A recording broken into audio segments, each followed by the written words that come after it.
बारगाह नबूवत और रिसालत में इंतहाई अक़ीदत और मोहब्बत, चाहत और वालेहाना अंदाज में हदिये दुरूद पाक पेश करने की सआदतें हासिल करें। बुलंद आवाज़ से पढ़िए अल्लाहुम्मा सल्ली अला सय्यदिना मुहम्मद बारिक वसल्लम अलैहि सल्लल्लाहु अलैहि वसल्लम व अला आलिका व अस्हाबिका या हबीबल्लाह। हस्ब दस्तूर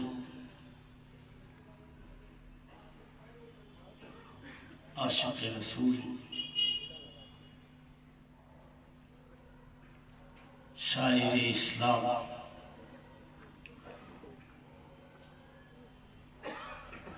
शायर अहले सुन्नत मरहूम मग़फ़ूर शराफतुल्लाह खान शफ़ीक़ी साहब की कायम करदा ये नूरानी इरफानी महफिल अपने तमाम तर जलवा सामानियों के साथ मुनक़िद है। हम लोग भी इस महफिल में हाजिर हैं। अक़ीदत और मोहब्बत का तक़ाज़ा ये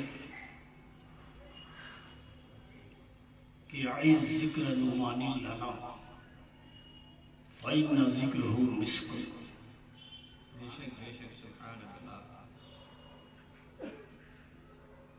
चार मशहूर इमाम हैं, अमलियात में मुक़्तदा है।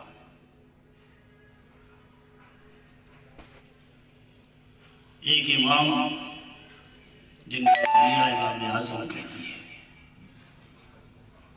इमाम आज़म अबू हनीफा, जिसके पैरोकार हम लोग हैं। दूसरे इमाम मालिक हैं, तीसरे इमाम अहमद इब्न हम्बल हैं, चौथे इमाम शाफ़ई। इमाम आज़म से मोहब्बत रखने वाला शायर कहता है, आइज़ ज़िक्र नुमानी लना, हमारे सामने नुमान इब्न साबित का जिक्र बार बार कर। कुछ लोग सोचते हैं कि एक बार कह दिया है काफी है। इमाम आज़म आज के नहीं है। इमाम आज़म रज़ियल्लाहु ताला अन्हु की विलादत सन 80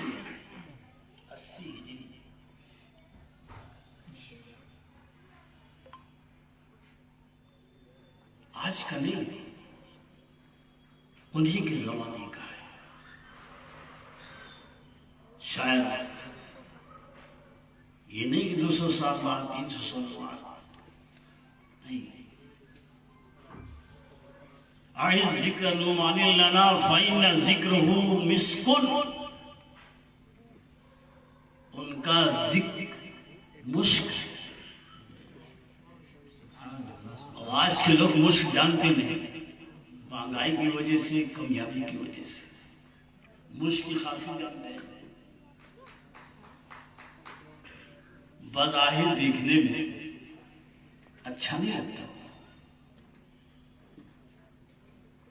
लेकिन उसे बार बार रगड़ेंगे आप तो आपका कल्ब मशाम, रूह आपकी तरोताजा हो जाएगी।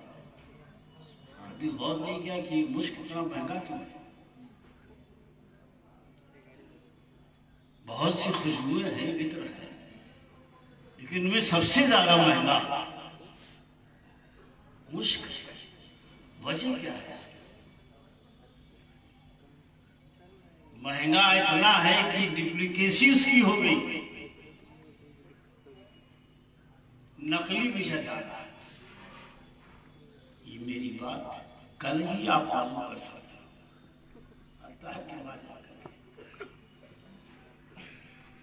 कि मुझे असली मुश्क चाहिए। 1 ग्राम कितनी कमी है? उसकी खूबी यह है कि जितना वो रगड़ा जाएगा उतने ही रूह को मसरत हासिल। तो इमाम आजम का जिक्र के बारे में वो कहता है शायद कि आयद जिक्र लना फाइन जिक्रहु मिस्क इज़ा कर्ररतहु यतदव्वउ। जब बार बार रगड़ोगे तो ज्यादा खुशबू फैलेगी। इसी लोगों ने कहा एक बार सलाम कर लिया बहुत ही, लाखों सलाम करने क्या जरूरत है? गुरु वाले ने कहा कि मुस्तफा जाने रहमत पे लाखों सलाम है, मुस्तफा जाने पर सलाम कर, ये लाखों कहने क्या जरूरत है? कहा जाता है कि आप अकीदत से खाली। किसी को मुबारकबाद दी जाती है तो कहा तुम हजारों साल जियो,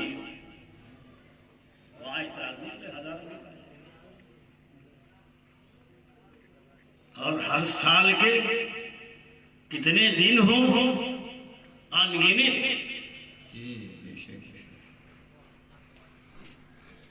तो एक तवील जमाने से मरूम व मफूद इस महफिल को कायम किया, और नेक औलाद वो होती है जो बाप के ईमानी तरके को अपनाती है। बलदुन सालिह, हदीस शरीफ में कहा गया, हदीस समात फरमा लीजिए, मस्जिदों में हदीस पढ़ने का रवाज हो गया फज़ाइल अमाल के नाम से, मुंतखब अहादीस के नाम से। किताब का नाम लिखा गले लगा लिया,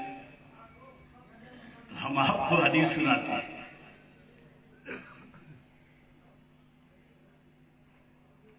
हुजूर फरमाते हैं अपनी जिंदगी को गनीमत जानो कि इज़ा मातल इंसान इनक़ता अमलुहु। जब तक जिंदा है जो चाहे सो कर लो, हज कर लो, तवाफ कर लो, नमाज पढ़ लो, रोजा रख लो, टांडो मचा लो। जब तक फिरौन जिंदा था टांडो मचा रहा था, और आज जमीन ने भी उसे कबूल नहीं किया। मिस्र के अंदर आज भी उसकी बॉडी रखी हुई। आप अंदाजा लगाइए कितना बड़ा आजाद है। दुनिया के हर मजहब वालों का काम है कि जब कोई मर जाता है तो उसे या तो जला देते हैं या जमीन ओस कर देते हैं। वो काम करते हैं। उसी के घराने की शहजादी आज भी लखनऊ के म्यूजियम घर के अंदर रखी हुई है। बड़ा नाम था। जब तक जिंदा रहे जो चाहो सो कर लो, चाहे नेकी कर लो चाहे बदी कर लो, टांडो मचा लो, जुल्म कर डालो, इंसाफ करो, खैर खैरात करो, लेकिन एक दिन मौत आएगी। तो फरमाते हुजूर सल्लल्लाहु अलैहि वसल्लम कितने बड़े फलसफी और हकीम हैं। बोरिए पर बैठने वाले बासी गोश्त खाने वाले, बगैर पका हुआ दूध पीने वाले,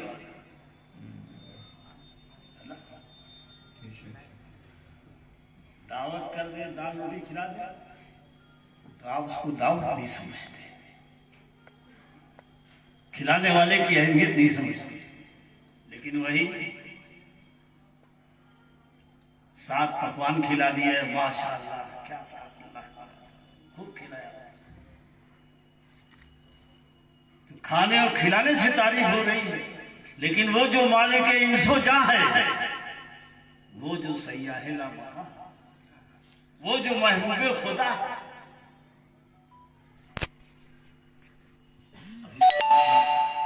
शेर तो मुझे हदीस याद आ गई कि लौला कलमा खलक़तुल अफ़लाक, ऐ महबूब तुम्हें पैदा करना मकसूद न होता तो न मुझे आसमान बनाना आता, न ज़मीन बनानी,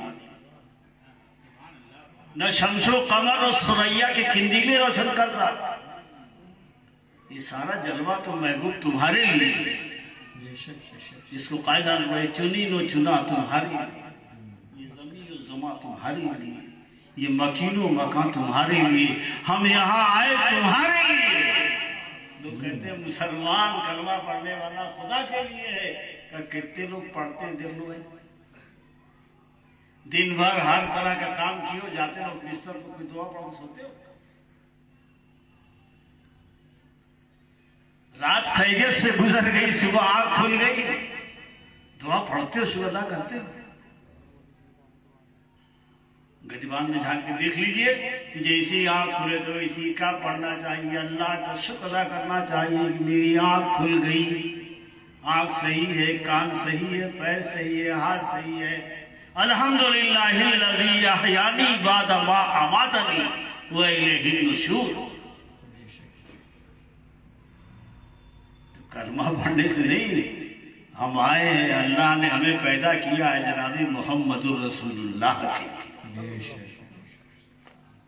अपने लिए तो सिर्फ पैदा किया है जनाब मोहम्मदुर रसूलुल्लाह।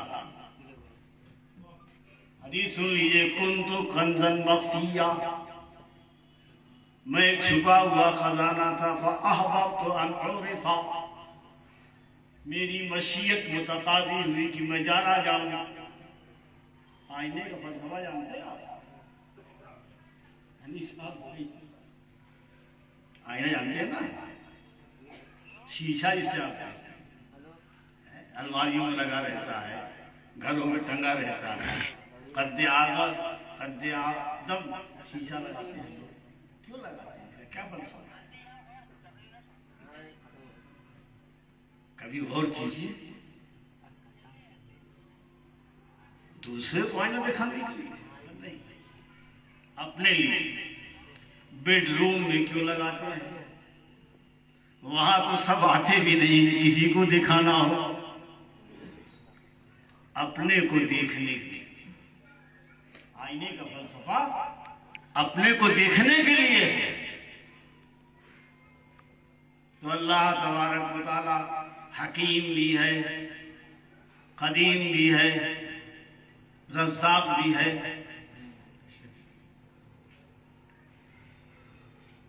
नौ 999 नाम पढ़ डाले।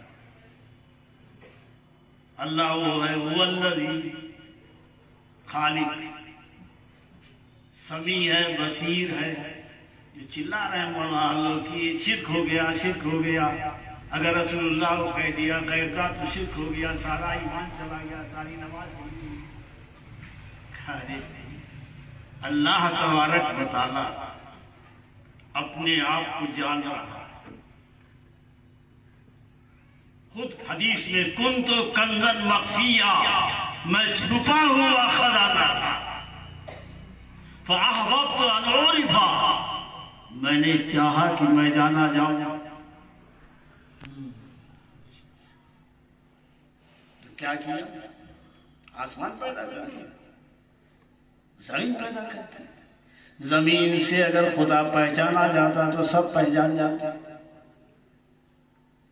कुछ लोगों ने पहचाना तो कह गए कुछ और जो शिर्क है, कि किसान अन्नदाता है, जमीन को बचाता है। खुदा अपने आप को पहचानवाने के लिए न जमीन पैदा कर रहा है, न आसमान पैदा कर रहा है। खुदा जमीन से पाक है, आसमान से पाक है और मकान से पाक है, जन्नत से पाक है, जन्नत की बहारों से पाक है। सूफिया फरमाते हैं जिस आज जिक्र हो रहा है वो सैयद सूफिया है, सैयद औलिया है। इनके पीरों में आते हैं जुनैद बगदादी, आराम फरमा है बगदाद शरीफ में। लोगों ने कहा हम कहाँ रहेंगे कल हशर में? मुरीदों ने पूछा कहाँ रहेंगे हम हशर में? कहा जहाँ चाहे वहाँ अल्लाह रखे। तो किसी एक मुंह लगे मुरीद ने कह दिया जहन्नम में रखे तब? कहा कहीं भी रखे वो मालिक है, जहां चाहे यहाँ रखा। आपको हिंदुस्तान में किसी को पैदा किया, मदीने में किसी को पैदा किया, खाने काबा गया।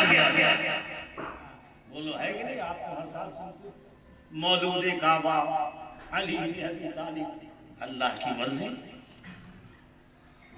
किसी को जहाँ चाहे वहां पैदा करे, जहाँ चाहे वहां रखे। जुनैद बगदादी ने कहा कि इसकी मर्जी जहन्नम में भी रखे। कहा हमारे लिए शरफ क्या है? तुम्हें जब फरिश्ते पूछेंगे, अल्लाह पूछेगा सबका नाम है अमल खुल गया? कहा सबका हिसाब किताब हो गया? कहा हो गया। कोई बचा है? कहा एक शख्स बचा है। क्या नाम है उसका? कहा जुनैद है।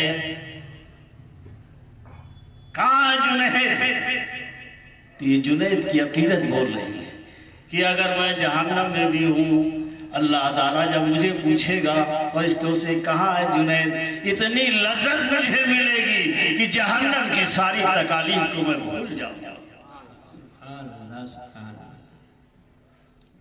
तो रसूलुल्लाह फरमाते हैं कि अल्लाह फरमाता है कुंतु कंज़न मख़फ़िया, मैं छुपा हुआ खजाना था। फ़अहबब्तु, मैंने चाहा कि मैं देखूं कि मैं कैसा हूँ। अल्लाह ताला शफ़क़त करता है, करीम है। कैसे मालूम करीम है? ये तो मैथोलॉजी आप लोगों के पास है, जादू वाली कि फला का इतना चौड़ा सीना था, फला का इतना बड़ा कद था। आपने सुना रुस्तम का नाम, सोहराब का नाम। अरे रब को पहचानते हो? जो तुम्हारा खालिक है, मालिक है, रज़्ज़ाक़ है, उसे जानते हो? कहा कैसे जानते हो बताओ? खाली पढ़ा हुआ सबक सुना दूंगी कि अल्लाह वो है जो रब्बुल आलमीन है, अल्लाह वो जो पालनहार है, अल्लाह वो है जो रज़्ज़ाक़ है, अल्लाह वो है जो जिंदगी देता है, अल्लाह वो है जो मौत देता है। कभी देखा भी उसे? कभी नहीं।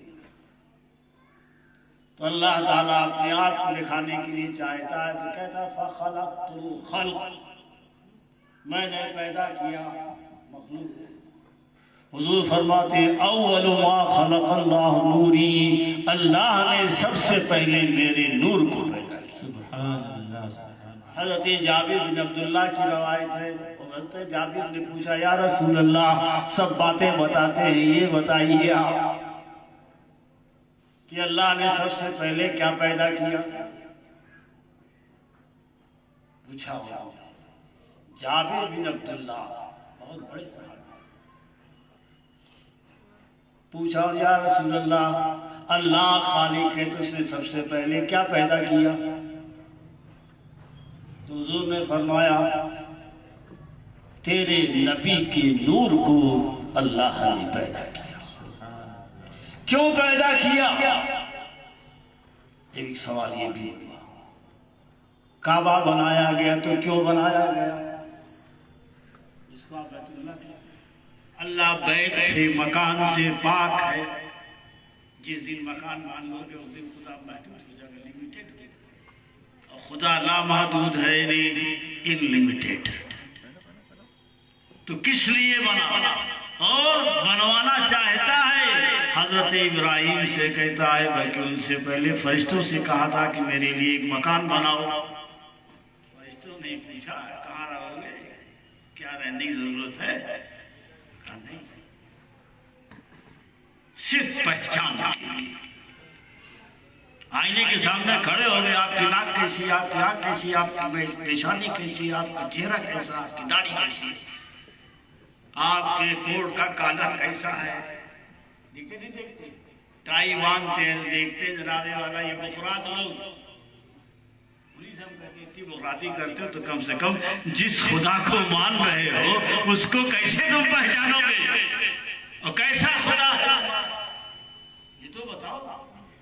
का खुदा हमारा वो जो रज़्ज़ाक़ है, खुदा हमारा वो जो खालिक है, खुदा हमारा वो है जो मालिक है, खुदा हमारा वो है जो जिंदगी देने वाला है, खुदा वो जो हमें मौत देने वाला है। का ये तो सिफत बयान है, ये तो आप एक पहचान बता रहे हो, अलामत बता रहे हो। किसी से कहा गया जाओ आम खरीद के लाओगा, कैसा होता है, उससे क्या जरूरत है? तब तो हम समझ पाएंगे, क्योंकि फल 10 तरह का होता है। आम मांगा, इमली लेके चले आए चक करके, आम मंगवाया लेके सेब चले आए, आम मंगवाया संतरा लेके चले आए। तो कहा क्यों? कहा साहब आम ऐसा होता है, मीठा होता है, खट्टा होता है, कड़वा होता है, संतरा कैसा होता है, खट्टा होता है। यही सब पहचान है। आप अपने इल्म पर फख्र कर रहे हो, लेकिन पूछा अल्लाह अपने से पूछ रहा है हम कैसे हैं? तो कोई जवाब दे तब तो तुम कैसे हो? अपने से कहना तो गोया अपने आप को बताना है, हो सकता वैसा ना हो। खुद कह हदीस में कि कुन्तु कंज़न मख्फिया, मैं एक छुपा हुआ खजाना था। ये जमीन पर आप बैठे नीचे क्या नहीं मालूम, सैकड़ों साल गुजर गए, किसी को नहीं मालूम था कि अरब की सरजमीन के नीचे क्या है।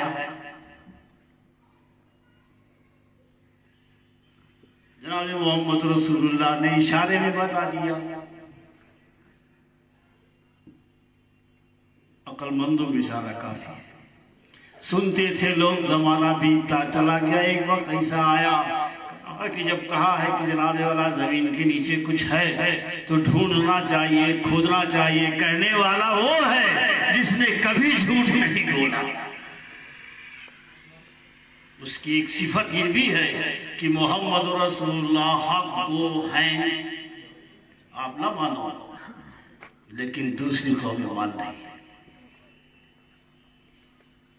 जो लोग आज कब्जा करके बैठे हैं वो लोग भी नहीं मानते थे उसे, लेकिन दूसरे मुल्क वालों ने माना। कहा नहीं, कोई आदमी झूठ नहीं बोलेगा, जमीन के नीचे कुछ है और बड़ी कीमती है, बड़ी अहमियत की हामिल है। तब ढूंढा जाए। रेगिस्तान खोद रहे हैं, खोदते खोदते चले। का क्या कर रहे हो? कहा सबसे ज्यादा जरूरी यहाँ पर पानी है, पानी के बगैर कोई जिंदा नहीं है। भूखा तो कई दिन रहेगा, लेकिन प्यास रोजा खोलने के वक्त सबसे पहले क्या जरूरत पड़ती है? पानी। देख लीजिए आप, पानी के लिए ढूंढ रहे थे साहब। हमारे यहाँ इंजीनियरों से कहा हमारे यहाँ पानी का जमीन के नीचे पानी है। आप भी कहते हो, हम भी कहते हैं कि जमीन का बिछौना बिछाया गया पानी के ऊपर, लिहाजा पानी है, इसके नीचे ढूंढा जाए। पानी ढूंढ रहे थे, पानी मिल गया और वो कुछ और बात याद आ गई। किसी ने कहा था, उन्होंने इसलिए किसी को कहा कि वो नहीं जानते थे हुजूर के बारे में कि नाम लेते। कहा कि जिसने भी कहा कि जमीन के नीचे बड़ी कीमती चीज है, तो वाकई कीमती चीज मिल गई उनको, जिसका नाम दुनिया में अब पेट्रोल का, जिसको हर इसी की कीमत का नाम पेट्रोल डाला है। इसी के लिए हर नौजवान के दिल में तमन्ना है कोई सूरत से हमें मिल जाए।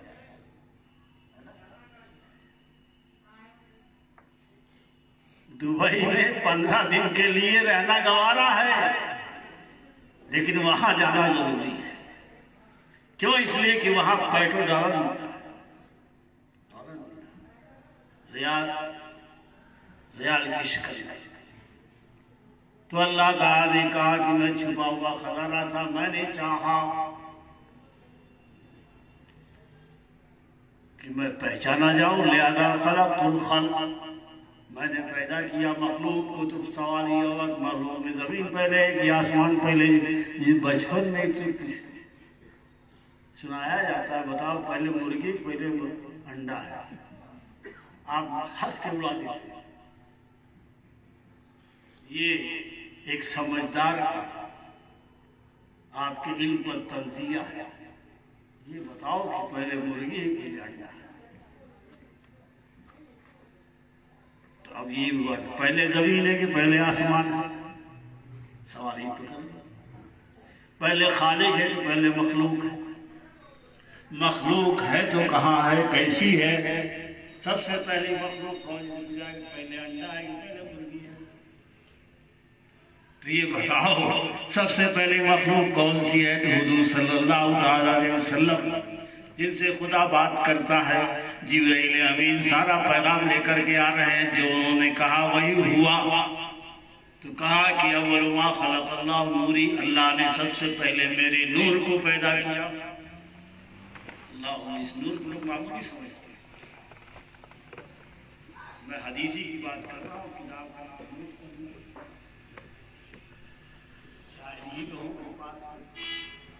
मुसन्नफ़ अब्दुल रज़्ज़ाक़,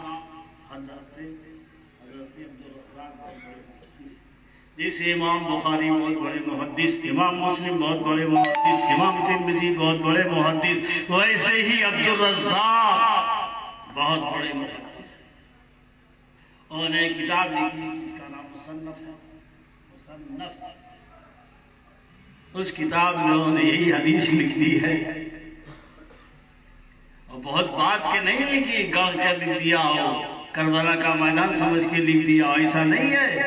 जनाब मोहम्मद रसूलुल्लाह सल्लल्लाहु अलैहि वसल्लम की हदीस को नकल किया थे, जाबिर से रवायत करती हुई कि अल्लाह ने सबसे पहले मोहम्मद रसूलुल्लाह के नूर को पैदा किया। अब मसला ये हुआ कि ये नूर था कहाँ? वही जो मक्का के मकी, वही जो मक्का के मकी हुए। एक दिन 10 दिन नहीं, साल भर नहीं, 12,000 साल तक अल्लाह तबारक व तआला की खिदमत में जनाब मोहम्मद रसूलुल्लाह दाई हलीमा की गोद के पले हुए, हजरत बीबी आमिना के शहजादे अब्दुल्लाह के बेटे अब्दुल मुत्तलिब के लखते जिगर मोहम्मद रसूलुल्लाह सल्लल्लाहु अलैहि वसल्लम 12,000 साल तक मकाम कुर्ब में रहे। एक लम्हा के लिए खुदा का दीदार हो जाए तो आदमी दुनिया से बेखबर हो जाता है। इसको मजूब कहते हैं।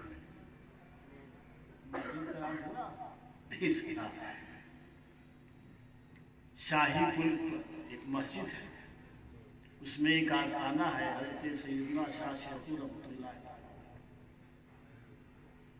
वो मजूब है।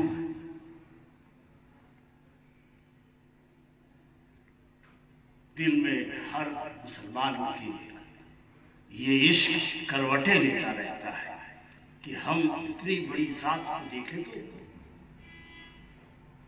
जिसने कुन से इतना बड़ा आसमान पैदा कर दिया।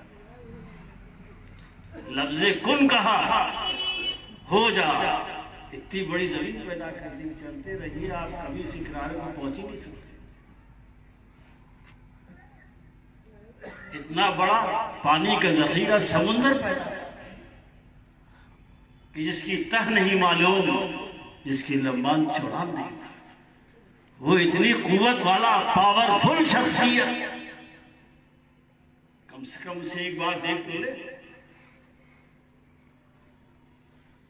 लोग कहते हैं कि नमाज पढ़िए, इससे पहले कि आपकी नमाज पढ़ी जाए, जन्नत में जाना है तो नमाज पढ़िए, जन्नत में जाना है तो नमाज पढ़िए, जन्नत में जाना रोज़ा रखिए, जन्नत में जाना हज कीजिए, जन्नत में जाना है तवाफ कीजिए। कहा जन्नत क्या है?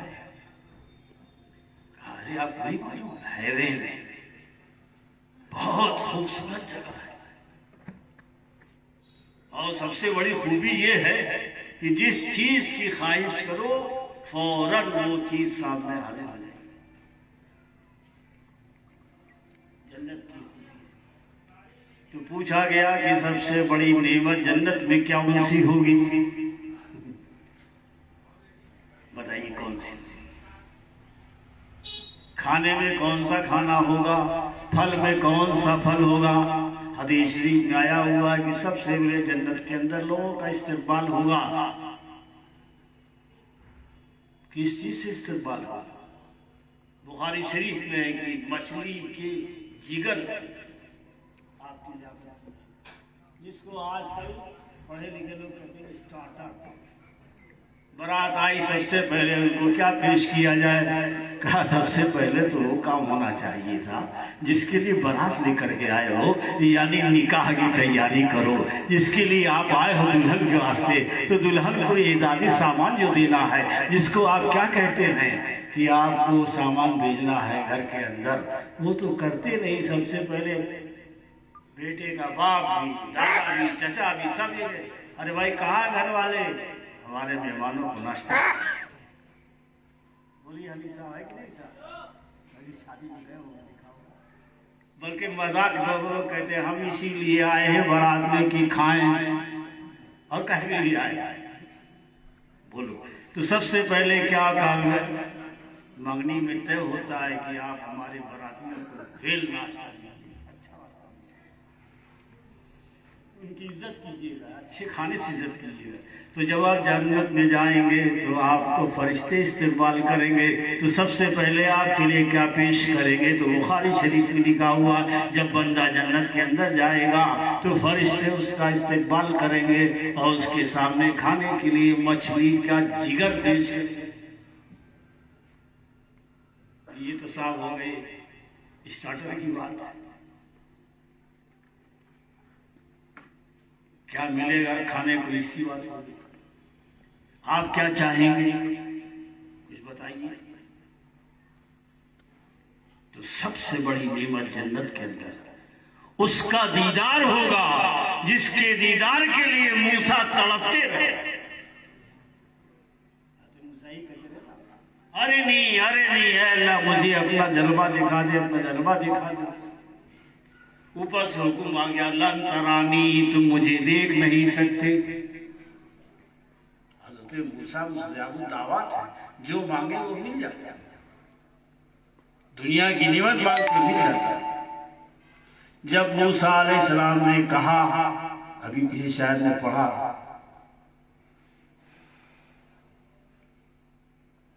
कि अल्लाह फिरौन बहुत सता रहा है, बहुत सता रहा है। 400 साल तक टांडो फैलाया उसने।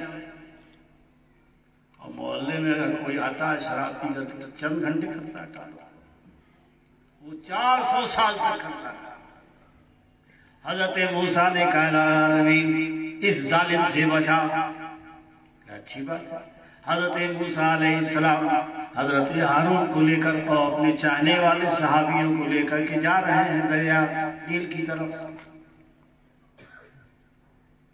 दरिया नील से अल्लाह ने कहा कि ए दरिया रास्ता दे दे, मेरा महबूब आ रहा है। दरिया से दो रास्ता, एक तरफ पानी से पहाड़ तरफ खड़ा है, इधर खड़ा है। हज़रत मूसा अलैहिस्सलाम तशरीफ ले गए अपने हमराहियों के साथ, दरियाए नील पार कर गए। उन्हीं की देखा जो पीछा कर रहा था मूसा को मारने के लिए फिरौन, जब वो पहुंचा दरियाए नील के देखा रास्ता बना हुआ, पीछे चलो। चनांचे जब बीच दरिया में पहुंचा, दरिया ने रास्ता बना दिया।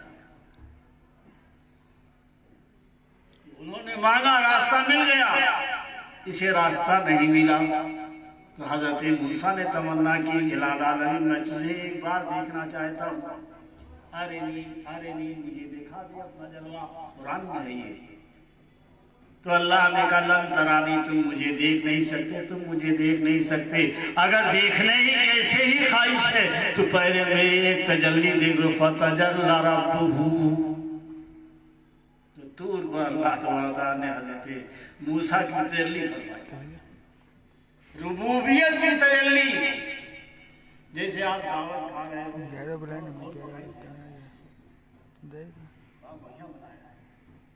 कहा उसको देख कर क्या करोगे? अगर देखोगे तो शायद तुमको अच्छा ना लगे, क्योंकि वो मैली सीतेबन बांधे होगा, पुरानी पसीने में बनियान पहने होगा, उसको देख कर क्या करोगे? कहा नहीं, हम देखना चाहते हैं, हम देखना चाहते हैं। तो इसी जज्बे से कहा ऐसा देखना, अरे उसको पहचानना तो उसका पकाया हुआ खाना टेस्ट कर लीजिए, समझ जाएगा। तो अल्लाह ने कहा मेरी रुबूबियत तो पहले देख लो, उसकी तजल्ली देख लो। फतजल्ला रब्बुहु, अल्लाह ने अपनी रुबूबियत की तजल्ली फरमाई। फसयका मूसा, मूसा होश न रहा,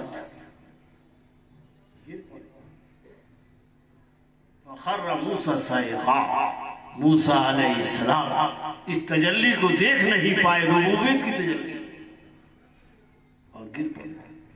तो चाहते तो जो मांगते मिल जाता, लेकिन कहा तुम मुझे देख नहीं सकते, ये तो मोहम्मद रसूलुल्लाह का सदका है कि कल हम जन्नत में जाएंगे तो कहे कम से कम उसको तो देख ले, जिसके लिए सजदे किए, जिसके लिए तवाफ किए, जिसके लिए रोजा रखा, जिसके लिए जान हथेली को लेकर के बदर हुनैन के मैदान में आए, उसको देखना चाहते हैं जो इतनी बड़ी कायनात को बनाने वाला है।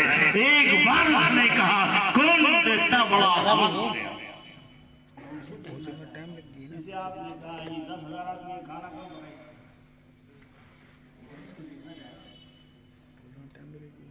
इतनी बड़ी पैदा कर देखना चाहते, सबसे बड़ी नेमत मिलेगी अल्लाह ताला के दीदार की।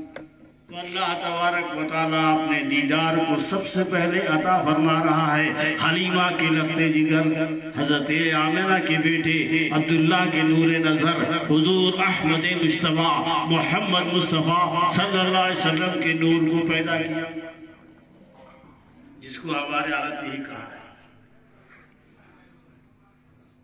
बने दो जहां तुम्हारी। अल्लाह अल्लाह जमीन और ज़मान से पाकर किसी ने मान भी लिया तो ईमान हासिल चला जाएगा, सारी नमाजें हकारत हो जाएगी, सारे रोजे और तवाफ बेकार हो जाएगा।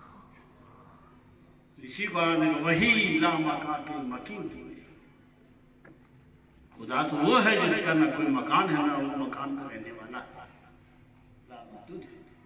तो जनाब मोहम्मद रसूलुल्लाह सल्लल्लाहु अलैहि वसल्लम 12,000 साल तक मकाम कुर्ब में रहे। इसी को हालात ने कहा आज लोग बुरा मानने आ रहा है, कहीं भी नहीं ला मका की मकी, ला मका की मकी कौन होगा? ला मका जो मकान, अल्लाह कहाँ है? खल्ला मकाम है, कल्ला ला मकाम है, जिसका कोई मकान नहीं है, वो तो सब में कण कण में जलवागर है, हर हर जर्रे में जलवागर है, हर पेड़ की हर पत्ती में जलवागर है। खुदा का खुदा को मोहम्मद रसूलुल्लाह ने देखा, इतना हसीन और जमील है खुदा कि 12,000 साल तक रसूलुल्लाह अपने परवरदिगार को, अपने माबूद को, अपने अल्लाह को देखते रहे। 12,000 आप तो 5 मिनट मस्जिद में नहीं बैठ सकते। मैं जल्दी पढ़ाओ नमाज जाए यार, ये हाल है कि नहीं? हमारा कब भैया 1:30 बजे का ऐलान है और 2 बज रहा, घर में नहीं बैठा लेंगे, घर में बैठा लेंगे, अल्लाह के घर पे मस्जिद में बैठा लेंगे। यहाँ तो हर चीज तुम्हारी इताअत लिखी जाएगी, बैठना भी इताअत है, दरूद पढ़ना भी इताअत है, कलमा पढ़ना भी इताअत है, सब तो अच्छा है यहाँ पर, फिर भी तुम यहाँ रुकना नहीं चाहते और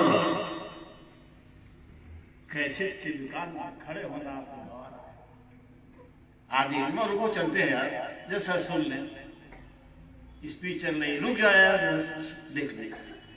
और वो जिनको तुम अपनी जैसा कह रहे हो 12,000 साल तक हमने हवाला दिया है, किताब का नाम बताया, भूलिएगा नहीं। न और उनके पास हमसे मुसन्नफ़ अब्दुल रज़्ज़ाक़, उसमें उन्होंने लिखा है कि अल्लाह तबारक व तआला ने सबसे पहले अपने नूर को पैदा किया। वो नूर कहाँ रहा? का मौलाना मर्ज़ा खां से पूछ लो तो कहते हैं वही ला मका के मकी हुए। ये अल्लाह की खिदमत में हुजूर रब्बानी में 12,000 साल तक जलवा कर रहे। क्या कर रहे थे? कहा अल्लाह ने अपने को देखने के लिए कहा गया कि मोहम्मद रसूलुल्लाह आईने खुदाबंदी, खुदा का आईना। अब अल्लाह तू मुझे देख मैं तुझे देखूं, तू मुझे देख मैं तुझे देखूं। आईने का काम क्या है? आईना आपको देख रहा, आप आईने को देख रहे हैं, आईने में अपनी शक्ल देख रहे हैं। तो जो ज़ाते गिरामी 12,000 साल तक पैदा हो, मजदूब एक बार देखे अकल से पैदल हो जाए, मजदूब एक बार देखे खाने पीने से बेनियाज हो। जो जात 12,000 साल तक खुदा को देखती रही, उसका आलम क्या, कितनी नूरानियत उनके अंदर आई होगी। इसीलिए कहा तू है आईने नूर, तेरा सब मोहम्मद रसूलुल्लाह सल्लल्लाहु तआला अलैहि वसल्लम के शहजादे वाले जहाँ जो 400 साल के बाद दुनिया तशरीफ लाते, इनका नाम हज़रत सैयद अब्दुल कादिर मोहिउद्दीन हसनी हुसैनी जिलानी। इनकी याद में हम आप यहाँ बैठे हुए, इनकी मोहब्बत और लगाव में लोग बारात में चले जाते हैं दूसरे सूबे। बड़ी तकलीफ है, सफर खतरनाक है, पता नहीं किस शहर में क्या हो जाए। यहाँ से बारात जानी दिल्ली, आप जाने को तैयार है। बहुत फख्र किया तो कहा एरोप्लेन से गए, कहा सबसे खतरनाक सवारी है, इसमें थोड़ा सा भी अगर कोई ढीली हुई तो पूरे जान के लाले चले जाते हैं। आप पूछ लीजिए जाकर, हमारे अटाले के पास वकील अब्दुल समद थे, उनका दामाद जा रहा था सऊदी, जैसे उड़ा अभी हिंदुस्तान सरहद से बाहर में क्रैश कर, बड़ी खतरनाक सवारी है। तो अल्लाह की ज़ात पर भरोसा है कि वही मौत व हयात का मालिक है। जहाँ फरिश्ता आ जाएगा उनको जाना ही जाना है, चाहे जहाज में हो, चाहे ट्रेन में हो, चाहे अपने घर बैठे हो, चाहे अपने बिस्तर पर हो, जाने जाने। लेकिन बड़ा खतरनाक रास्ता है। ऐसे ही आज के हिसाब से देख लीजिए, पूरी दुनिया जो है सो फितने की आमाजगाह बना, कब कहाँ क्या हो जाए कुछ नहीं कहा जा सकता। कभी बंद का ऐलान है तो कभी एहतिजाज का ऐलान है, लेकिन आप जा रहे हैं बारात में, बारात जा रही है, मालूम है कोरबा जा रहा है, 18 घंटे का सफर जा रहे हैं। क्यों जा रहे हैं? का ताल्लुक की, लगाव की बुनियाद पर जा रहे हैं। तो जान जोखिम में डालने से ताल्लुक की बुनियाद पर, तो जिसको गौसे पाक से ताल्लुक होगा, जिसको हरमैन से ताल्लुक होगा, वो जान की परवाह नहीं करेगा बल्कि जाना चाहेगा। आज हाजियों से पूछ लीजिए, ये जहाज से करने जा रहे हैं, ये कितनी बढ़िया सवारी है। जब बैठे तो लोग सबसे पहले नसीहत करते हैं, बेल्ट बांधो। इतनी उम्र हो गई, कभी कुर्सी में बैठे तो बेल्ट नहीं बांधा, है ना? जो लोग उम्रा करके आजकल क्या उनको मालूम होता, फौरन ऐलान होता है कि अपने सीट पे बैठे रहे और बेल्ट बांध लें। कोई ये नहीं कहता कि हमने तो कभी नहीं बांधा, हम डॉक्टर हैं 25 साल, अपनी चेयर पे बैठे थे, कभी बांधा बेल्ट था? बता दीजिए। लेकिन वही उम्रा करने का तो बांधा नहीं बांधा। क्यों भाई? अरे बहुत होगा, मुंह के बल गिरेंगे, यही ना होगा और क्या होगा? अगर जहाज डिसबैलेंस हुआ तो बहुत यही होगा। कहा नहीं, बांधिए उसे, आप आपके पास हॉस्टल आते हैं, सबको देख रहे हैं, बांधा नहीं बांधा, जहाँ न बांध सको तो खुद बांधने लगते हैं। लेकिन जा रहे हैं इस सफर पर, नए लोग हैं, नया मुल्क है, नई आबो हवा, नया खाना पीना है। जा रहे हैं सिर्फ इसमें कि हमें काबा से मोहब्बत है, जा इसलिए रहे हैं कि हमें सरकार से मोहब्बत है, मदीने शरीफ से मोहब्बत है, इसलिए हम जा रहे हैं। मोहब्बत का तकाजा है। तो अल्लाह वालों से जब मोहब्बत है तो मोहब्बत का तकाजा यही है कि उनके लिए कुछ देर बैठा जाए, कुछ देर बैठा जाए, और अपने से बैठो, किसी के लिहाज में नहीं। आप जब जाते हैं हज करने, उम्रा करने के लिए, तो आपको एप्लीकेशन पर लिखवाना पड़ता है कि हम अपनी मर्जी से जा रहे हैं। इसी को कहते हैं वीजा मांगना आपका वकील होता है, कंपनियां होती है, गवर्नमेंट ऑफ इंडिया है जो वीजा मांगती, तो आप ही ने मांगा। गोया आप जाना चाहते हो, अपनी मर्जी आपकी है, ये मशीद आपकी है कि हमको जहाज में बैठाना जाए, हमको एयरपोर्ट पर उतारा जाए, हमको बस से पहुंचाया जाए मदीने मुनव्वरा मक्के मुकर्रमा, ये आपकी मर्जी है। तो यहाँ आप 10 मिनट अपनी मर्जी से नहीं बैठ सकते, जावेद साहब की मोहब्बत बैठे तो ये खुश हो जाएंगे बस। लेकिन अगर गौस पाक की नियत से बैठोगे तो मेरा गौस वो है जो जमीन के अंदर क्या है वो भी देख रहा है, माँ के पेट में है वो भी क्या देख रहा है। मेडिकल साइंस बहुत डेवलप कर रही है, लेकिन माँ के पेट में लड़का है लड़की है नहीं बता पाता। बोलो डेवलप कर रही है नहीं कर रही? मशीन देखना पड़ता है, दिमाग की नस खराब हो गई है, मशीन देखना पड़ता है। हजरत गौसे आजम रज़ियल्लाहु ताला दूसरे की बात नहीं करते। इनको कहे कि कोई वजू कराने वाला रहा होगा, खादिम रहा और डर के मारे बेचारा हाँ बोल दी। अम्मी जान है जिनका नाम उम्मुल खैर है, तशरीफ फरमा है, माँ खिदमत में हाजिर है। क्यों आज इनको गौसे समदानी कहा जाता है कि कुरान करीम पढ़ा उन्होंने, तो उसमें पढ़ा व बिल वालिदैनि एहसाना, माँ बाप के साथ हुस्ने सलूक करो, ला तकुल लहुमा उफ़िन, उनके सामने कोई ऐसी हरकत न करो कि उनके मुंह से उफ निकल जाए। वक़्फ़िज़ लहुमा जनाह ज़ुल, उनके लिए अपने मजबूत हाथों को, जो दुश्मन का गला काट के रख दे उस हाथ को चाहिए कि वो अपना नर्म रखे। ये उन्होंने पढ़ा था, इसी पर अमल कर रहे। अम्मा खिदमत में हाजिर थे, बयान कर रहे। होता है जब बाप बेटे माँ बेटे जमा होते तो बातें करते अपने हिसाब से। तो आपने कहा अम्मी जान आपको वो याद है क्या बेटे? कहा बाग में एक बार टहल रही थी। कहा बाग में तो कई बार टहला, बाग था ही मेरा। और आपने सुना होगा लोगों से कि एक सेब की तलाश में उनके नाना जान तशरीफ ले जा रहे हैं, बाग था। कहा अपने बाग में थी। कहा तुम्हारा का याद कीजिए कोई वाकया ऐसा हुआ हो जो बार बार ना होता हो।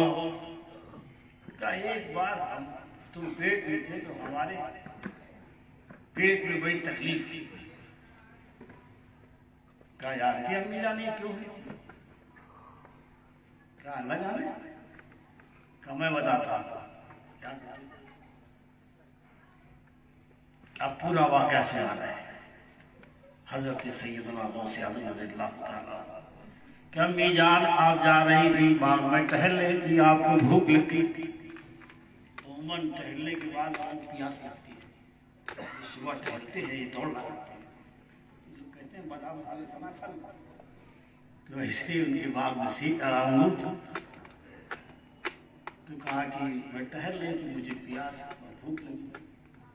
तो पानी तो वहाँ था नहीं, लेकिन अंगूर था। तुम्हारे नाना जान के बाग का अंगूर था, उसे मैं टहल रही थी। चुनांचे मैंने हाथ बढ़ाया अंगूर लेने के लिए, इतने में तुम पेट में थे, तुम करवट बदलने लगे और मुझे तकलीफ हुई, इसलिए मैं बैठ गई। कहा अम्मी जान माफ कीजिएगा, हमने जो आपको ये बात याद दिलाई इसलिए कि आपको तकलीफ पहुंची है, हम उसकी माफी चाहेंगे। अल्लाह अकबर। 11 मनाने वालों, वालिदैन के साथ कैसा सलूक होना चाहिए। तो हजरत गौसे आजम ने कहा अम्मी जान हमने आपको एक बार तकलीफ पहुंचाई इसलिए कि मैं पेट में था और मैंने करवट बदली तो आपको तकलीफ हो गई, चुनांचे आपने अंगूर नहीं तोड़ा बल्कि नीचे बैठ गई आप। ये हमसे गुस्ताखी हो गई, माफ करिए। ये उन्होंने फरमाया मास्टर साहब। उसके बाद कहा कि बेटे तुमने करवट क्यों ली उस वक्त, भाग में लेते। कहा मीजान जब आप हाथ बढ़ा रही थी अंगूर की तरफ तो वही बिच्छू बैठा हुआ था, बिच्छू की आदत है डंक मारना, आपको डंक मार देता तो तकलीफ होती। तकलीफ हमसे भी है करवट लेने की बुनियाद पर, और तकलीफ आपको बिच्छू के डंक मारने से होगी। लिहाजा मैंने वही फैसला किया कि बिच्छू का डंक न मारने पाए बिच्छू, और मैंने करवट ले लिया। अच्छा ये बात, कहा तुम जानते हो? कहा हाँ, आप बता दीजिए, वाकई तस्दीक कर दीजिए आप। तो कहा हाँ बात यही थी कि तुमने करवट दिया, मैं बैठ गई। उसके बाद मालूम हुआ कि हाँ उस अंगूर के खोशे के पास बिच्छू था। तो जो गौस अभी कितने बड़े हैं अम्मा के पेट में, 6 फीट के नहीं है, हाफिज कुरान नहीं है, आलिम सुन्नत नहीं है, आलिम शरीयत नहीं है, शादीशुदा नहीं है, और गौसे पाक सिर्फ एक वालिद है और वालिद माजिदा के पेट में शिकम में। आप फैसला कर लो बच्चा कितना बड़ा होता है माँ के पेट में। इतने बड़े हैं और गौस पाक की आंखें कैसी हैं बताओ, माँ के पेट में और देख रहे हैं। अब मेडिकल साइंस जानना होता कि बच्चा पेट में कैसे खाना खाता है, बच्चा पेट में देखता है कि नहीं देखता है, बच्चा पेट में हरकत करता है कि नहीं हरकत करता है, कैसी हरकत करता है, उलट जाए तो क्या हो, सीधा हो जाए तो क्या हो। अभी आप पूछे वो शादी करने वालों, गौसे पाक के बारे में बयान किया गया, तो अब आप मेडिकल साइंस से काम लीजिए। अल्लाह अकबर। अभी 42 वर्ष के हैं गौसे आजम रज़ियल्लाहु ताला अन्हु, अपनी वालिदा को बचा रहे हैं। जो माँ के पेट से नाना का बाग देख रहा है, नाना के बाग को, पेड़ अंगूर के दरख्त को देख रहा है, बेल को देख रहा है, और जो माँ नहीं देख पा रही है आँख के सामने होते हुए, उसको मेरा गौस, जो गौस माँ के शिकम में रह करके दुनिया देख रहा है, ऊपर देख रहा है, वही गौस आज भी बगदाद से अपने कब्र के अंदर माँ के पेट में डॉक्टर साहब बैठे हैं, बच्चा 7 पर्दों के अंदर होता है, और कब्र में कै पर्दा होता है ये भी आप रोज देखते हैं। माँ मर जाए क्या कपड़ा थे। अब तो हालिया चले जाओगे सब्जी मंडी में, उस्मान भाई है वहां से कफन मांग लो, कह दियो कि औरत का कफन है बता दे, कह दियो कि मर्द का कफन है, इन्हें नहीं मालूम क्या है। मौलाना साहब को बुलाओ कैसे कफनाया जाए, यानी कौन सा कपड़ा नीचे, उसके बाद दूसरे नंबर पर कौन सा कपड़ा, तीसरे नंबर पर कौन सा कपड़ा, चौथे नंबर पर कौन सा कपड़ा, 5वें नंबर पर कौन सा कपड़ा होगा, ये भी नहीं मालूम आपको। और कहते हो हमारी तरह से दीवार जाकर पूछ लो, सवाल कर लो कि कफन कितना होता है। मर्द के लिए कफन 3 कपड़ा है, औरत के लिए 5 कपड़ा है। मर्द के लिए 3 कपड़ा कौन सा है, का एक तो लिफाफा है, पहले वही बिछाया जाता है, उसके बाद दूसरा बिछाया जाता है, उसको लुंगी कहते हैं, तीसरा बिछाया जाता है जिसको आप लोग कुर्ता कहते हैं, कमीज कहते हैं, 3 पर्दे है ना। उसके बाद आप निकाल देंगे कहाँ लहद के अंदर, उसको बांस से ढकेंगे, दूसरा चौथा पर्दा।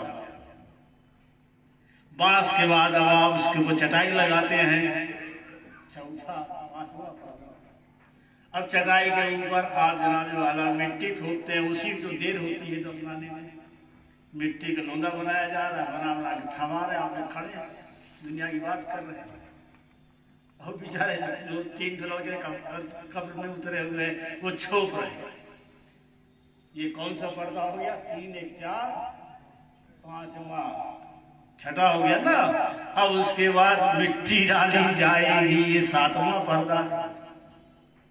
7वें पर्दे में यही हाल माँ के शिकम का है कि आदमी इसमें रहता है, वो 7वें नंबर पर है।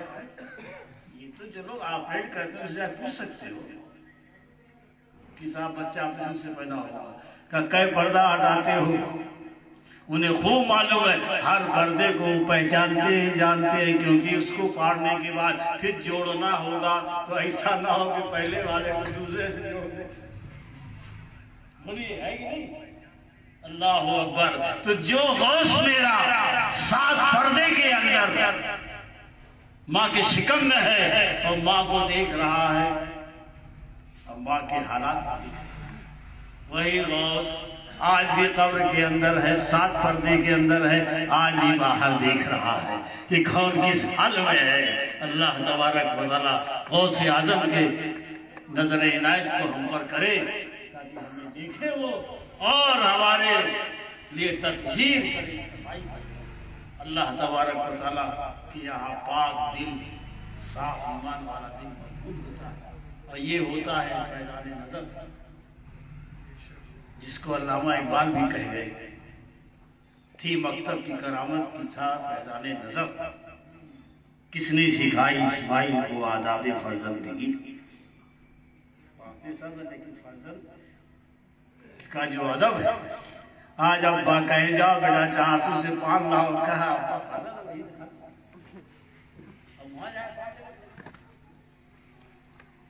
नहीं कहिए। अब्बा ने कहा मुझे ये सिगरेट पीना है, इस ब्रांड का लाओ, खाया मुझे ना। आपका ये हाल जो मांगा जाए ना दिया जाए, कहा नहीं दे सकते। लेकिन हजरत इब्राहिम अपने बेटे लफ्ते जिगर से अकेले, वो भी 80 बरस की उम्र में पैदा हुए। जब पैदा हो गए तो लड़का उनका जवान होने लगा, तो कहा ये बेटे इस्माइल सुनो, मैंने ख्वाब देखा है कि मैं तुम्हें ले जा रहा हूँ, ज़बह कर रहा हूँ। बोलो क्या कहते हैं? तो हजरत इब्राहिम के सामने बेटे ने जवाब दिया, कुरान के अंदर महफूज है,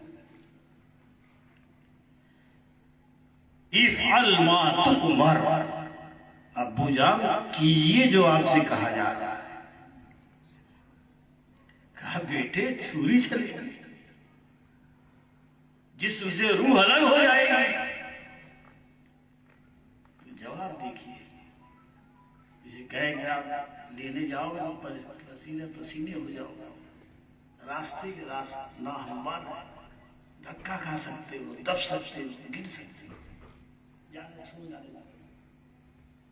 मामूली सी बात पर आपको इतना एहसास है, पान मंगवाया तो ये एहसास, मिठाई मंगवाई तो ये एहसास, वहां जान जा रही है, उस पर एहसास बेटे का देखो क्या इस अल्लामा इकबाल ने कहा था, सिखाई किसने इस्माइल को आदाब फर्जंदगी, कि एक फर्जंद को कैसा होना चाहिए बाप की खिदमत में। जान मांगने जान ज़बह करने हो, कह रहे कह लो। ये नहीं कहा कि अब्बा जान बूढ़े हो गए, सेठिया गए हो, 80 साल के हो गए, से ज्यादा उम्र के हो गए हो और ख्वाब पर अमल कर रहे हो। ऐसे कहना चाहिए था। आजकल लगा हो तो यही कहेगा पागल हो गए हो, इतना पान खाएगा सब जात वही खाना, ऐसे कहेगा। लेकिन अल्लामा इकबाल ने जब कुरान पढ़ा तो यही कहा उन्होंने कि अल्लाह इन्हें किसने सिखाया? ये था फैज़ान नजर की थी मकतब की करामत, तो मकतब तो था नहीं उनके यहाँ। तब क्या था? बाप की की नजर था, फैजाने नजर की थी मकतब की करामत। किसने सिखाई इस्माइल को आदाबे फर्जंदगी? सिखाया मकतब में जाता है, सिखाया मदरसों में जाता है, सिखाया कॉलेज में जाता है, सिखाया यूनिवर्सिटियों में सिखाया जाता है। वहाँ ना कॉलेज है ना यूनिवर्सिटी है, कहाँ है? वादी मक्के के, तभी तो मक्के जाते हैं लोग कुर्बानी करने मीना में, तभी जाते हैं मक्के कंकड़ी मारने के लिए। वही इस्माइल के कत्ल का है जहां उनको ज़बह करने के लिए लाया था हजरत इब्राहिम ने, और फिर जन्नत से फरिश्ता आ गया जो मेढा लेकर आया उसको तो इस्माइल को इसने सिखाई आदाब फर्जंदगी। तो ने कहा इफ़ाल मा तुमर, अब्बू जान जो आपसे ख्वाब में कहा जा रहा उसे कर डालिए। कहा अरे कैसे करें, दिल नहीं मानता। कहा कीजिए। कहा अच्छा हम मान लो, तैयार भी हो जाए, कड़ा कर ले अपना दिल, लेकिन तू क्या कर? अब हर साल मंजर देख लीजिए आप, बकरे को कहीं दवा किया जाता है, ऊँट को कहीं दवा किया जाता है, भैंस को कैसे दवा किया जाता है, आप बता दीजिए। कभी देखिए आप बताए मौलाना साहब कितने का हिस्सा है? कहीं 2500 का लिए साहब, 3 हिस्सा हमारा ले लीजिए। और आओगे ना? कहा नहीं साहब कहाँ पाएंगे, तब गोश्त बटवा दीजिए। आपका ये हाल है। और वहाँ क्या हाल है कि आप ही को ज़बह करना है, आप ही को लिटाना है, बेटे को लेटना है। तो क्या कहा इफ़अल मा तुमर सतजिदनी साबिरन इंशाअल्लाह।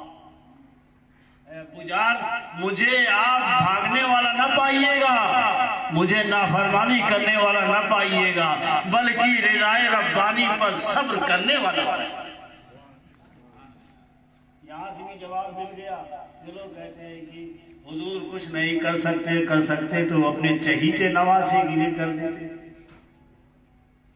बचा लेते, पानी गिरवा देते, बरसवा देते। कहा तुमने कुरान नहीं पढ़ा।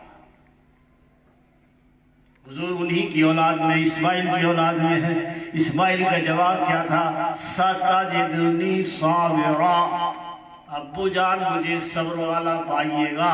तो मैदान करबला में दुश्मन की फौज खड़ी है, 23,000 हर तरह के जंगी सामान से लैस है, लेकिन हजरत इमाम हुसैन के चेहरे के ऊपर कोई शिकन तक नहीं है। क्यों? खानदानी खून बोल रहा है कि सतजिदुनी साबिरा।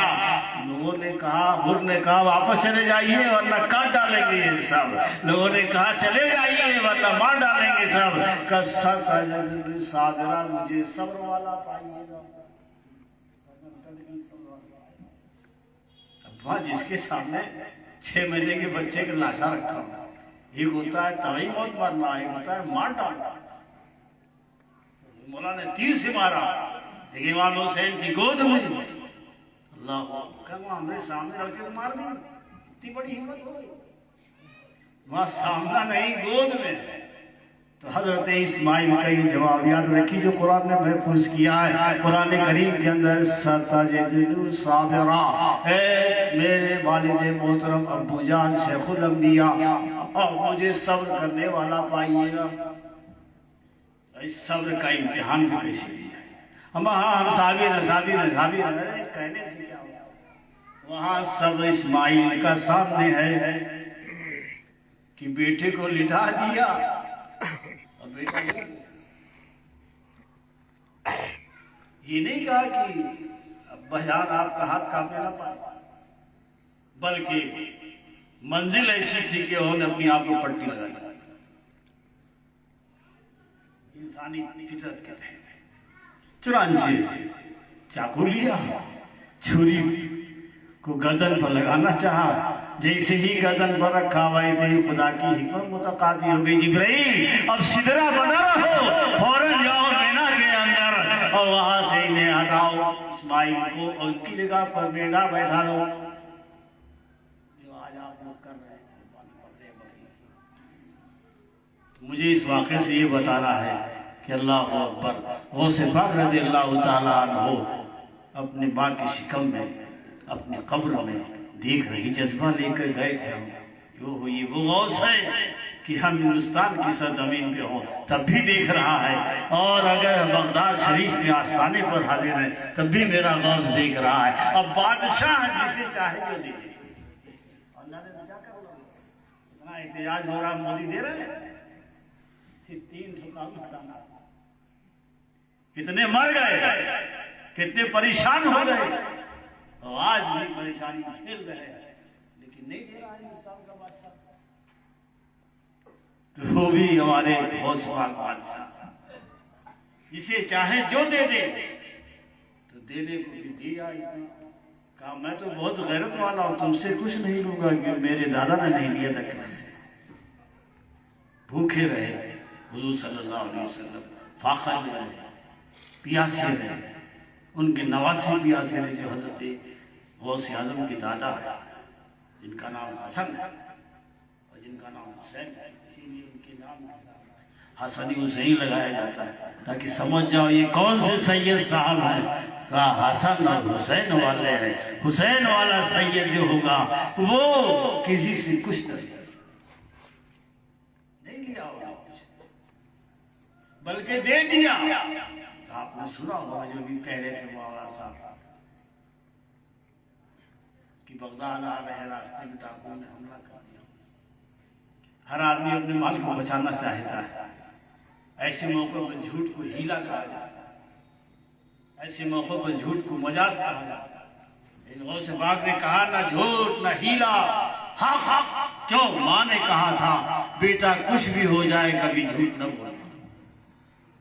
तो हमने आस्तीन खोल दी, अचकन पहने हुए थे, खोल दिया, कहा लो ये 40 रुपया हमारे पास दे दिया। नतीजे में क्या मिला? आज आप फैसला नहीं करते, नतीजे में ये मिला कि वो 40 डाकू थे, सब के सब अल्लाह वाले हो गए। आप गाँव घूमते हो, लेकिन लोग तबलीग कबूल नहीं करते। लेकिन गौसे पाक उसी मजलिस में सिर्फ एक जुमला, एक निगाहे गौसियत पड़ गई, तो जो कातिल थे, खूंखार थे, लुटेरे थे, घरों का चिराग बुझाने वाले थे, वो अल्लाह वाले।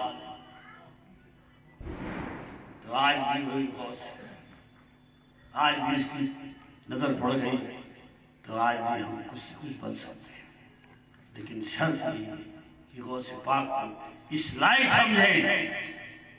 40 रुपया देख के समझाता उसने डाकुओं ने, क्यों हो ये वाकई सच्चा है, इसके पास माल है। तो डाकुओं का अकीदा सही हुआ, जब अकीदा सही हो गया तो फिर उन्हें वो करम वो फजल मिला कि वो अल्लाह वाले। कहा था कि चोर भी गया तो आप यहाँ वली वली के निकला। अल्लाह तबारक व तआला हम आपकी अकीदत को कबूल मंजूर फरमाए। गौसे पाक की बारगाह में इंतजा है कि हम लोगों पर नजर करम फरमाए। गौसे आज़म दुनिया जिस तरह कटती है कट जाएगी, लेकिन मैदान महशर में हम और इन हाजरीन पर अपना साए करम रखिएगा, और अपने नाना जान के साथ हमको भी जन्नत में जाने की तौफीक अता फरमाइए। यहाँ जो भूखे प्यासे रह गए, हर तरह की तकलीफें बर्दाश्त कर गए, लेकिन वहाँ जहाँ अबदुल आबाद रहना है, वहाँ की तकलीफें हमारे साथ न हो, बल्कि आराम नसीब हो, जलवा नसीब हो, परवरदिगार का दीदार नसीब हो, बड़ी हिम्मा नसीबी हो, जिसका नाम सुनते रहे दुनिया के अंदर, जिसने अपना कलाम दिया और कलाम में अपना तारुफ कराया।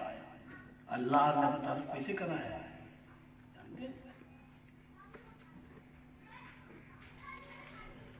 एक तो सूरह फातिहा में कराया, ये दुआ है, एक जगह साफ करा दिया, कहो अल्लाहुम्मा मालिकल मुल्क, ए अल्लाह तू मालिक मुल्क, हर मुल्क का तू मालिक है। तूतिल मुल्क मन तशा, जिसे चाहता उसे तू मुल्क देता है। न काले न गोरे न ईसाई न यहूदी न मोमिन न काफिर न मुनाफिक, जिसे मालिक तूतिल मुल्क मन तशा व तंज़िउल मुल्क मिमन तशा, जैसे चाहता मुल्क छीन लेता, व तुइज़्ज़ु मन तशा व तुज़िल्लु मन तशा बियदिकल खैर इन्नका अला कुल्लि शैइन कदीर। ए अल्लाह तू हर चीज पर कादिर है। इसका तारुफ हो गया कि कौन है जो मालिक है, कादिर है, और इकरार करते हैं आंखों से देख कर कि तुलिजुल लैल फिन नहार व तुलिजुन नहार फिल लैल व तुखरिजुल हय्य मिनल मय्यित व तुखरिजुल मय्यित मिनल हय्य। मुर्दे से जिंदा पैदा करता, जिंदे से मुर्दा। ये खुदा का तारुफ है कि आप हु इज गॉड, खुदा कौन है? अल्लाह एक, अल्लाह अल्लाह अल्लाह कहे, अल्लाह कहेगा, यहूदी ईसाई कहेगा, पंडित जी कहेंगे कि अल्लाह कौन है। इनका इंट्रोडक्शन क्या है, पहचान क्या है, तारुफ तो करा दो। खाली अल्लाह की तारुफ कराने वाले अम्बियाए किराम, तारुफ कराने वाले औलियाए किराम हैं, तारुफ कराने वाले उलमाए रब्बानीन हैं। वो रब का तारुफ कराते हैं, तभी तो लोग सुन करके रोने लगे। अल्लाह तबारक व तआला हम आपको खैर की तौफीक अता फरमाए। व आखिर दावाना अल्हम्दुलिल्लाहि रब्बिल आलमीन। अस्सलामु अलैकुम।